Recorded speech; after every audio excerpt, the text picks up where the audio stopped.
Hello, today I'm going to be reviewing the Dyson Upright Vacuum Cleaner. This is a Ball Animal 2, so you can see it's the Animal 2 origin. This comes in different colors. I have the blue.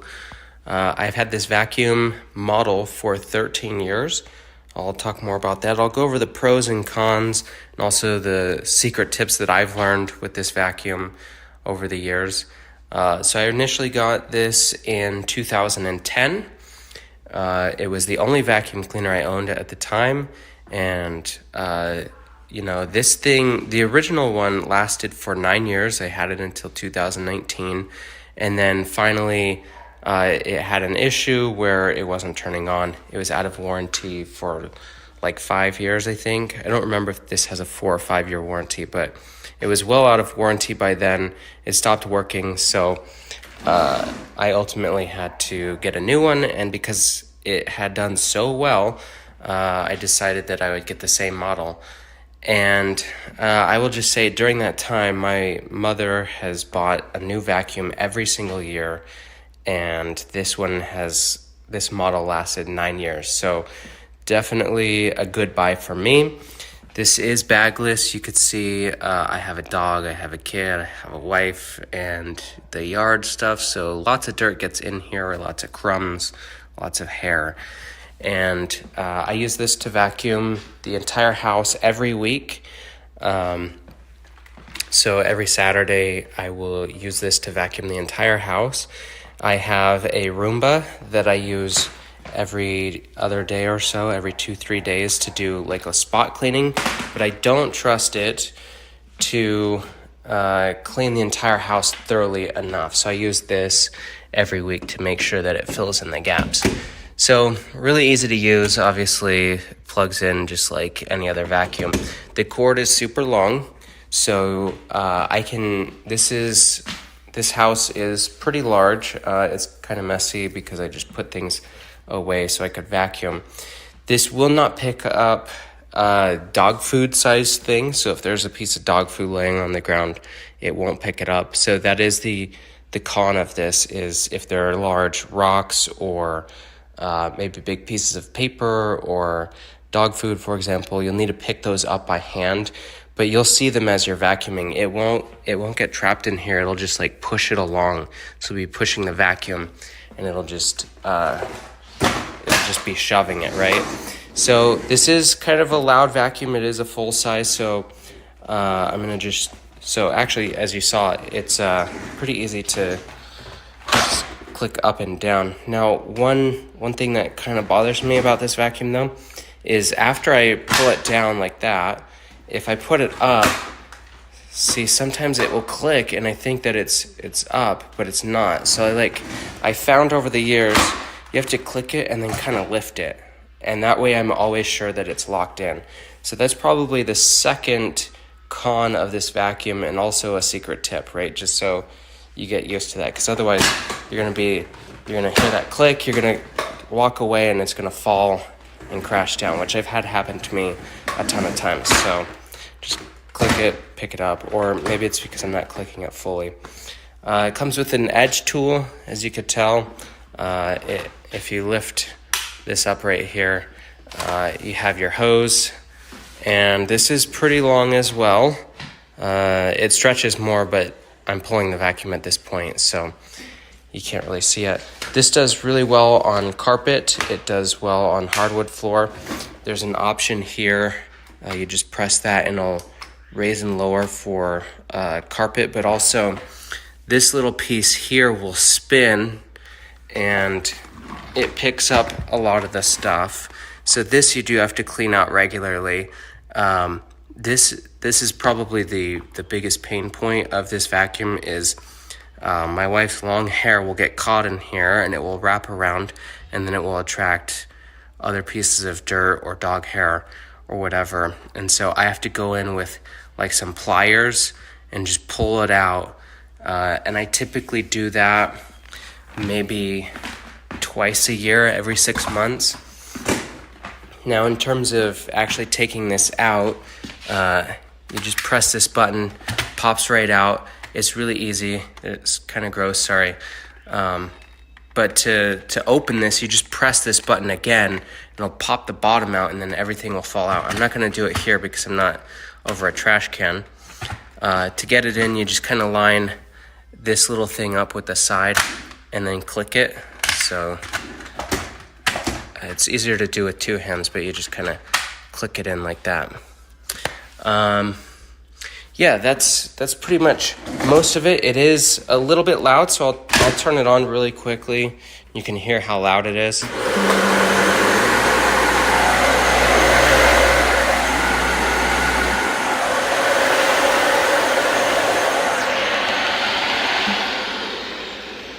So you could see when I turned this on, that front part was spinning, and then I pressed this button and it stopped spinning.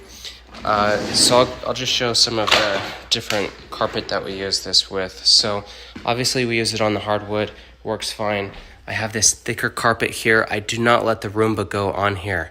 So this only gets cleaned once a week when I vacuum. And because the Roomba will tear this up, and it has. So if I come over here on this rug, it kind of tore that up a little bit. So there's different spots. So I blocked the Roomba from this. Actually, here's a really good example. This is from the Roomba. So I don't trust the Roomba on this. And it works well on this sort of carpet that leads to the outside and blocks the dog door, so when the dog comes in, it doesn't get all dirty. And then finally, I have this little carpet here. There's like a section of 3 carpets on top of each other. This is for the table. It's kind of dirty. I need to clean that. But then there's 3 sections here. I could just take the Dyson over that and it will work fine. And then finally, I have all the chairs over here so I can vacuum that area. This is our normal carpet upstairs. So the upstairs only gets vacuumed once a week because we don't do food or anything, so it stays cleaner. This is a pretty soft carpet. It's not the softest, but it is soft. Works great on this. And then coming back here, so the way this will work is I will vacuum that half of the house, which is the bathroom, so it goes around the corner. I'll get this whole half, get this half. It won't quite reach all the way till the end, so I'll have to unplug and plug in over here. So there is, the cord is long enough to do a good size house. This house is 3,000 square feet, so the main floor here is about 1,000, maybe 1,100 feet. So it can't quite do the whole thing, but this is big enough to do a good portion of the house, right? I only have to move it twice. Upstairs, I could do, I have to move it twice too. I could do half the upstairs, and then I move the plug, and then I have to move it again for the second. One secret tip that I have is this, when you're vacuuming along an edge, and you kind of got it there, it's not always going to get the stuff. So what I'll sometimes do is kind of slide it sideways like that, and it'll get it. Otherwise, I'll just take like a really small broom that we have right over here behind the fridge. I'll just take something like this, and I'll just sweep those little corners right there because it's not going to get that, right? So some of the stuff on the edge, because the way they built the house, there is a little bit of a lip there, and things will get stuck in there. So, like, I won't want that in there. It'll get that piece of paper just fine.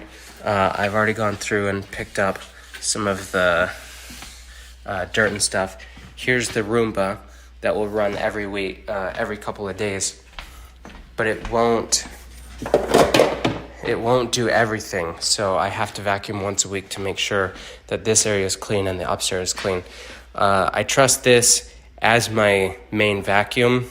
If I only had one vacuum, this would be it, because it's just so reliable. Like I said, I use this every single week at least, right? Because if I'm doing spot cleaning, I'll use this too, back when I had only one.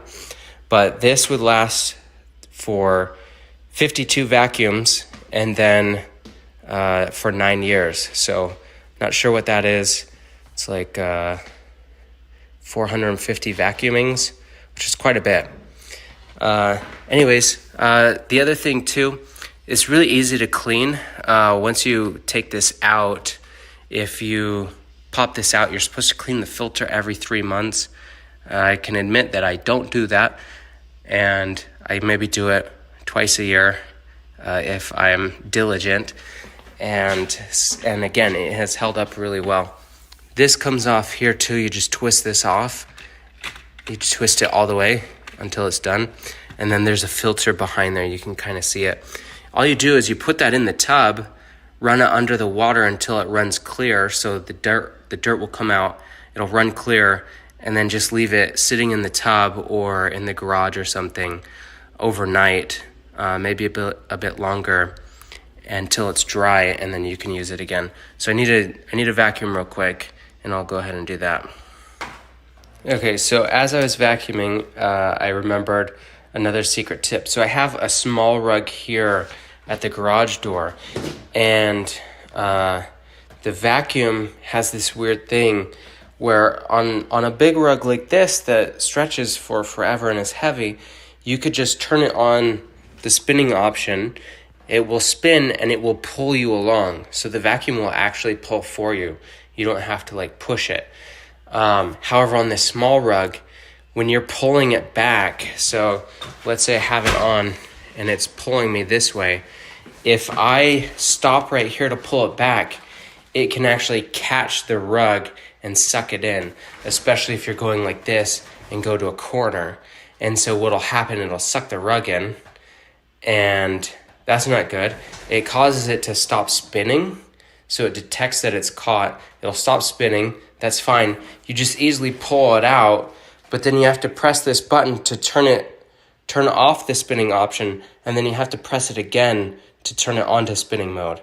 So that's just something, it's like a weird quirk of it. So, and also you wanna like step on the rug to hold it down. So I'll kind of show this. I could probably get it to happen.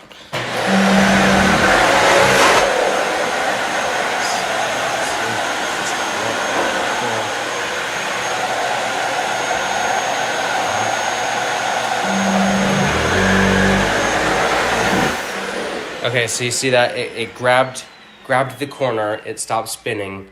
I had to step on it, pull it out, and then I had to press this to turn it off and then press that to turn it on again. So that's just another thing to be mindful of.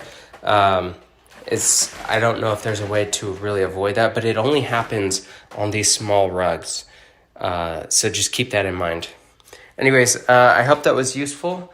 Thank you so much for watching, and see you next time.